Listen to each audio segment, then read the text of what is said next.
Российский премьер подчеркнул, надо усилить сотрудничество в рамках союзного государства. А на совещании в правительстве обсуждали, как сохранить доступность лекарств. So you're probably familiar with that video. That protest happened live on Russian TV just one day ago. It is Marina Ovsyannikova, apologies, editor for Channel 1, rushing on air to hold up a sign saying that Russians are being lied to about the war in Ukraine and not to believe the propaganda. She was eventually detained and taken away to be locked up, potentially considering legislation in Russia for up to 15 years. So obviously incredibly brave there. What you might not know is that not only went viral in the US and around the world, but actually got a lot of attention inside of Russia. Yakov Conrad said it sends shockwaves through all of Russian society, noting that it was even discussed later on state TV, which enhanced its spread there in Russia, saying Yandex News had a story about it, and they rarely have anything that's against the main narrative. Her Facebook page was getting thousands of people commenting every minute. Literally, it exploded. Everyone was texting each other, calling each other, saying, "Did you see? Did you see what happened?"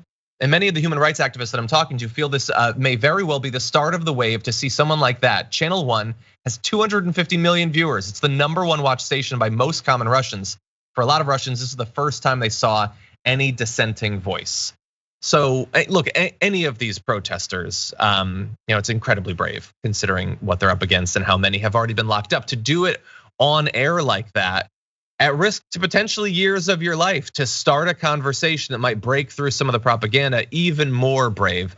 Jessica, what do you think about all this? Yeah, I think it's really intense. Just the fact that this could be the first time that so many people are hearing a different narrative from what Russian media is pushing is just insane. It's absolutely insane. And you wonder how the conversation is going to continue after this, how Russian media is going to crack down on any responses to this. Is her Facebook going to get deactivated? How will these people connect with each other and get information after this? I think it's really interesting and definitely not the end of this. Yeah, I do wonder about, we've already seen, like, it's not like prior to this conflict, there was a totally open environment for independent media or anything like that. There's been even more moves against that since the invasion started. It's great to get in with these messages while you can, because the open access to a lot of apps has been reduced, I believe on Twitter as well. And so we're gonna have to see, but it is a courageous thing, not only for, there's regular Russians doing it in protests, being hauled away. People like this editor of Channel 1 potentially losing her job. There are celebrities speaking out against it, and God only knows what will happen to them long term, both in terms of their economic opportunities as well as possibly being locked up. And so very courageous. But I do want to let you know that the war continues. Russian missile strikes hammered multiple neighborhoods in Kyiv on Tuesday, just earlier today, hitting at least 3 residential buildings, the entrance of a subway station, and a surrounding market. And by the way, despite the ongoing conflict, and we're going to give you a little bit of a map in just a sec about where some of this is happening, the effort to reach some sort of diplomatic conclusion continues. The prime ministers of the Czech Republic, Poland, and Slovenia crossed into Ukraine early this morning by train. They're trying to meet up with President Zelensky, demonstrating the resolve of some of the allies of Ukraine, putting more international attention on this. And the diplomatic effort between Ukraine and Russia has been continuing as well. Although, Jessica, so far, it doesn't really look like there's been any breakthroughs.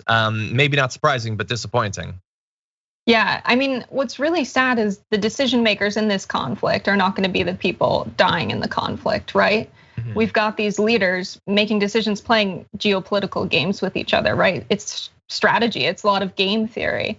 And to see citizens in Russia stand up against it, and to see so many people around the world say war is not what we want, I think makes this really interesting. Like, it makes me wonder if we had social media to the extent that we do today during, say, the Vietnam War, what would it look like? We're really seeing a war that's on mainstream media and social media. So we're getting the commentary from top decision makers and strategists, but also the people separately. Yeah. And the narratives almost never match up. Yeah, that's a great point. I mean, I don't even think you need to go back that far, like the war in Iraq.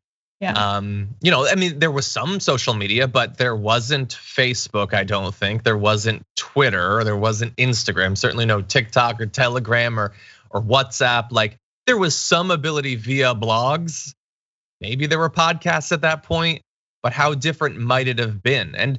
And we got footage out of those conflicts too in Iraq. A lot of footage on like CNN live and everything, but that's a certain sort of footage. Like we're seeing very granular on the ground footage of the devastation of civilians in particular in Ukraine. Is it possible that, I don't know, that maybe if in the run up to Iraq we'd had a bit more focus of that? I don't know. It would have maybe broken through a little bit of the mainstream media chokehold on the narrative around that conflict.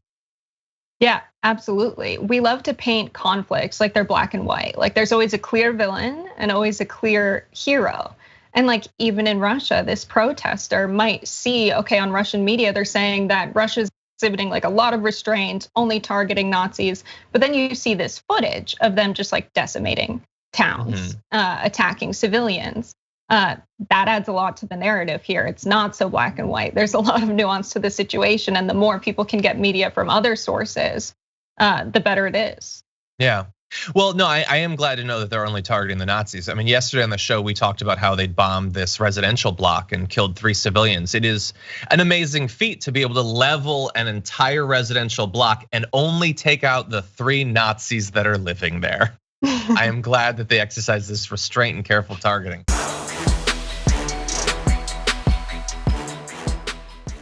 Check out the Damage Report podcast each day, wherever you get your podcasts, whether Pocket Casts or Stitcher or iTunes. You can join me as I give you the news and stories you want, with a range of co-hosts and interview guests jumping in on the fun each day. Again, that's the Damage Report, wherever you get your podcasts. And if you get them at iTunes, don't forget to rate and review. Sometimes I'll read them live on the show.